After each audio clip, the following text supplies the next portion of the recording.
Hello প্রিয় শিক্ষার্থী, আসসালামু আলাইকুম। আমি শেখ মোহাম্মদ নুরুল আলম সিদ্দিকী নূর, বিসিএস স্কুলের পক্ষ থেকে আপনাদের সকলকে জানাই আন্তরিক শুভেচ্ছা এবং অভিনন্দন। আজকে আমি আপনাদের সাথে আলোচনা করব ইংলিশ লিটারেচার নিয়ে।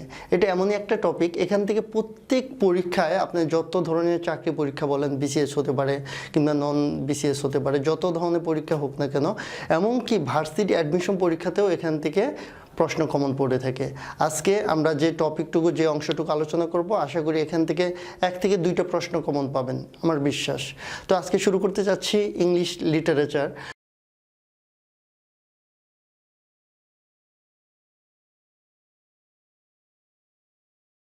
আজকে আমরা আলোচনা করব ইংলিশ লিটারেচার। তো কথা না বাড়িয়ে শুরু করা যাক আজকের ক্লাস। দেখি কেমন আপনারা এনজয় করতে পারেন।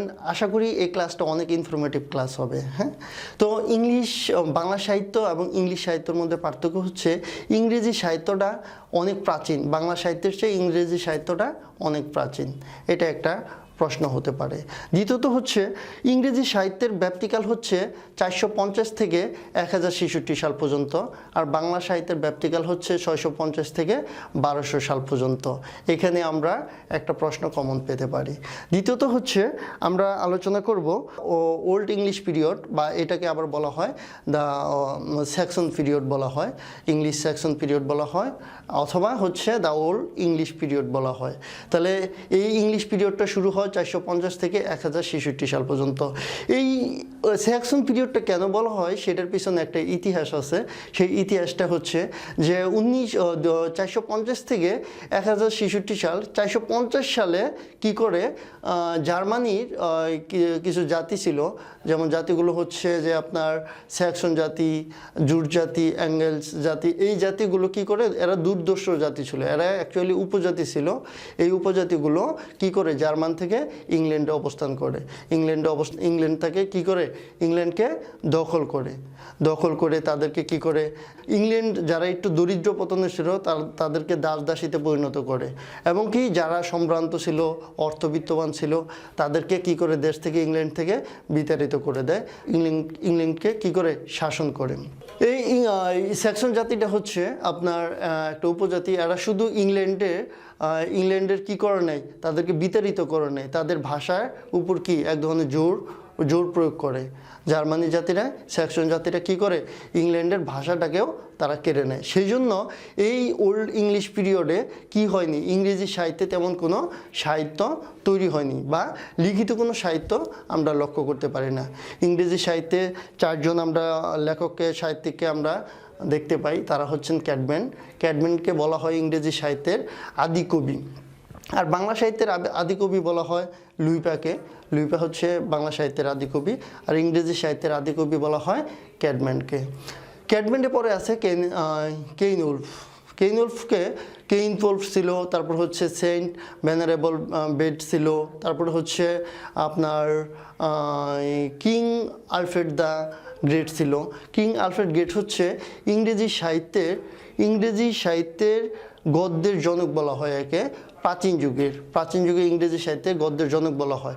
এখানে আমরা আরেকটু বিষয় ক্লিয়ার হয়ে নেই। এখানে আপনার প্রশ্নে যদি থাকে যে কিং আলফ্রেড দ্য গ্রেট কি ইংরেজি সাহিত্যে কি গদ্যের জনক কে, তাহলে কিং আলফ্রেড দ্য গ্রেট দিব। যদি মধ্যযুগে যদি কিং আলফ্রেড দ্য গ্রেট দেওয়া না থাকে, তাহলে জন উইল ক্লিফস দিব। যদি তিনিও না থাকে, তিনি হচ্ছে জন উইল ক্লিফস হচ্ছে মধ্যযুগের সাহিত্যিক, তিনিও যদি না থাকে, তাহলে আমরা আরেকটা এলিজাবেথ পিরিয়ডের যিনি লেখক ছিলেন, গদ্যের জনক ছিলেন, তাকে আমরা অ্যান্সার করতে পারি, তিনি হচ্ছেন ফ্রান্সিস বেকন। তাহলে এখানে আমরা একটা প্রশ্ন 3জন অ্যান্সারকে আমরা তিনজনের অ্যান্সার আমরা লক্ষ্য করতে পারতেছি। একটা হচ্ছে কি কিং আলফ্রেড দ্য গ্রেট, উনি হচ্ছে প্রাচীন যুগেরই ছিলেন, দ্য ওল্ড ইংলিশ পিরিয়ডের সাহিত্যিক ছিলেন। মধ্যযুগের সাহিত্যিক ছিলেন জন উইল ক্লিফস, উনি হচ্ছে মধ্যযুগের ইংরেজি সাহিত্যে আধুনিক গদ্যের জনক, ইংরেজি সাহিত্যের গদ্যের জনক। আরেকজন হচ্ছে ফ্রান্সিস বেকন, উনি এলিজাবেথ পিরিয়ডের ছিলেন। এখানে আমরা বিস্তারিত আলোচনা করার পূর্বে আমরা আরেকটু বিষয় আলোচনা করব, সেটা হচ্ছে ফাদার অফ ইংলিশ লিটারেচার। ইংরেজি সাহিত্যের যেসব জনকগুলো আছে তাদেরকে নিয়ে একটু আলোচনা করব, এখান থেকে প্রশ্ন এসে থাকে। তাহলে ফাদার অফ ইংলিশ নোবেল উপন্যাসের জনককে, ইংরেজি সাহিত্য উপন্যাসের জনককে কিংবা ইংরেজি উপন্যাসের জনককে, তাহলে এটা অ্যান্সার আমরা করব কি হেনরি ফিল্ডিং। হেনরি ফিল্ডিংকে কি বলা হয়? ইংরেজি কি উপন্যাসের জনক বলা হয়। আবার আমরা আরেকটা প্রশ্ন পেয়ে থাকি মাঝে মাঝে যে ফাদার অফ ইংলিশ কি পোয়েম, ইংরেজি কবিতার জনককে। ইংরেজি কবিতার জনক বলা হয় কাকে বলা হয়? যে জিওফ্রি চর্চারকে বলা হয়। জিওফ্রি চর্চারকে বলা হয় ইংরেজি সাহিত্যের কি কবিতার জনক। কবিতার জনক আমরা জানতে পারলাম। তারপরে আরেকটা প্রশ্ন আমরা পেয়ে থাকি যে মক হিরোইক কি পয়েট ইন ইংলিশ লিটারেচার কাকে বলা হয়? আলেকজান্ডার পপকে বলা হয়। আরেকটা হচ্ছে যে the poet of nature in English literature বলা হয় কাকে? উইলিয়াম ওরসুথকে। তাকে আবার কি বলা হয়? Childhood, the poet of childhood. তারপরে হচ্ছে আরেকটা বিষয় প্রশ্ন এসে থাকে, the poet of beauty in English literature. Beauty কাকে বলা হয়? যে সৌন্দর্যের কবি কাকে বলা হয়? সৌন্দর্যের কবি বলা হয় জন কিটসকে। তাহলে আমরা অনেকগুলো প্রশ্ন জানতে পারলাম। আরেকটা প্রশ্ন হচ্ছে rebel poet of in English literature. Rebel poet হচ্ছে বিদ্রোহী কবি। বিদ্রোহী কবিকে আমাদের বাংলা সাহিত্যে বিদ্রোহী কবি হচ্ছেন কাজী নজরুল ইসলাম, আর ইংরেজি সাহিত্যে বিদ্রোহী কবি হচ্ছেন কে? Lord Byron. এটাও একটা মোস্ট ইম্পর্ট্যান্ট একটা প্রশ্ন। আরেকটা প্রশ্ন হচ্ছে যে ফাদার অফ লাভ, ভালোবাসার জনক কাকে বলা হয়? ভালোবাসার জনক বলা হয় জন ডনকে বলা হয়। আরেকটা বলা হয় যে পয়েট অফ সুপার ন্যাচারালিজম, উনি হচ্ছেন এস.টি. কর্টিস। এস.টি. কর্টিসকে বলা হয় কি? সুপার ন্যাচারালিজমের কবি বলা হয়। তারপরে হচ্ছে আপনার most translated author of the world.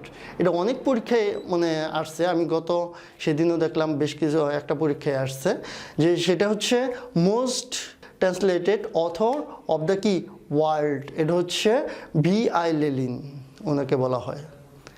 আরেকটা প্রশ্ন যে father of modern English literature, এটা কতটা ইম্পর্ট্যান্ট আপনাদেরকে ভাষায় বলে প্রকাশ করতে পারবো না। তাহলে ফাদার অফ মডার্ন ইংলিশ লিটারেচারের জনক হচ্ছে G.B. শ, জর্জ বার্নার্ড শ। আরেকটা প্রশ্ন আপনাদের আর দু একটা প্রশ্ন আমি আপনাদেরকে বলি যেগুলো মোস্ট ইম্পর্ট্যান্ট। সেটা হচ্ছে যে বোথ এ পয়েট এবং প্রিন্টার, তিনি কবিও ছিলেন এবং প্রিন্টারও ছিলেন। তিনি কে? তিনি হচ্ছেন ব্ল্যাক, উইলিয়াম ব্ল্যাক ছিলেন। তিনি কবিও ছিলেন এবং প্রিন্টারও ছিলেন। অনেকেই হয়তো জানেন না, কিন্তু আজকে জানার পরে কিন্তু নেক্সট টাইমে আর কখনো ভুল হবে না। পয়েট অফ পয়েটস, কবিদের কবি কে ছিলেন? Edmund Spencer. আশা করি আমি আরও বিস্তারিত তথ্য নিয়ে আপনাদের সাথে আলোচনা করব নেক্সট ক্লাসে, ইংলিশ লিটারেচার ক্লাসে। এতটুকু যদি আপনারা মনে রাখতে পারেন আশা করি অনেক উপকৃত হবেন। আরেকটা বিষয়, ইংরেজি সাহিত্যের আদি গ্রন্থ বলা হয় বিওল্ফকে। এর কোনো লেখক এখন পর্যন্ত জানা যায়নি। এটাকে বলা হয় মহাকাব্য। এই গ্রন্থটা প্রকাশিত হয় কি নিয়ে?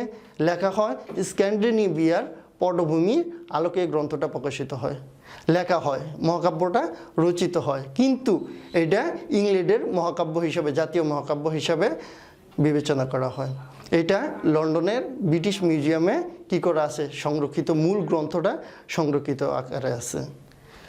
বিওল্ফ গ্রন্থের মূল নায়ক হচ্ছেন বিওল্ফ নিজেই। হ্যাঁ, এই গ্রন্থটা, এই মহাকাব্যটা, এই বিওল্ফ করে একসময় যৌবন সময়ে তিনি রাক্ষসদের হাত থেকে ইংল্যান্ডকে রক্ষা করেন। বৃদ্ধ বয়সে কিংবা জীবনের শেষ বয়সে এসে ড্রাগনদের হাত থেকে রক্ষা করতে গিয়ে তিনি করেন? মারা যান। বিওল্ফ হচ্ছে, আবার আমরা আরেকটা জিনিস জানতে পারি, বিওল্ফকে মহাকাব্য বলা হয়। আবার বাংলা সাহিত্যের মহাকাব্য বা প্রথম সার্থক গ্রন্থ হচ্ছে মহাকাব্য হচ্ছে মেঘনাবধ, যেটা 1861 সালে প্রকাশিত হয়। কিন্তু বিওল্ফ প্রকাশিত হয় কত সালে? 650 সালে, বা রচিত হয় 650 সালে রচিত হয়। বিওল্ফ রচিত হয় 650 সালে। আবার বাংলা সাহিত্যের প্রথম সার্থক মহাকাব্য হচ্ছে মেঘনাবধ কাব্য, এটি প্রকাশিত হয় 1861 সালে। আশা করি আপনারা যতগুলো ইনফরমেশন পাইছেন প্রত্যেকটা ইনফরমেশনই কিন্তু ইম্পর্টেন্ট। যদি কোনো একটা ইনফরমেশন অবহেলা করেন তাহলে হয়তো পরীক্ষা হলে পস্তাবেন। কিংবা জীবনে অনেক পস্তাবেন। আশা করি ক্লাসটা ভালো লেগেছে। যদি ভালো লেগে থাকে আমার একটা রিকোয়েস্ট, অবশ্যই সাবস্ক্রাইব করবেন, লাইক করবেন, আর যদি কোনো ইনফরমেশন জানার প্রয়োজন হয় কমেন্টস মাস্ট অবশ্যই করবেন। আর দ্বিতীয়ত হচ্ছে, যদি বেশি ভালো লেগে থাকে, আপনার মধ্যে যদি কোনো অহংকার না থেকে থাকে, আপনি যে বিষয়গুলো জানলেন এগুলো যদি আপনার বন্ধুরাও জানে, তাহলে আপনি কি করবেন, অবশ্যই শেয়ার করে দেবেন। আশা করি সবাই ভালো থাকবেন, সুস্থ থাকবেন, এই কামনান্তে বিদায় নিচ্ছি। আমি শেখ মোহাম্মদ নুর আলম সিদ্দিকী নূর। আসসালামু আলাইকুম।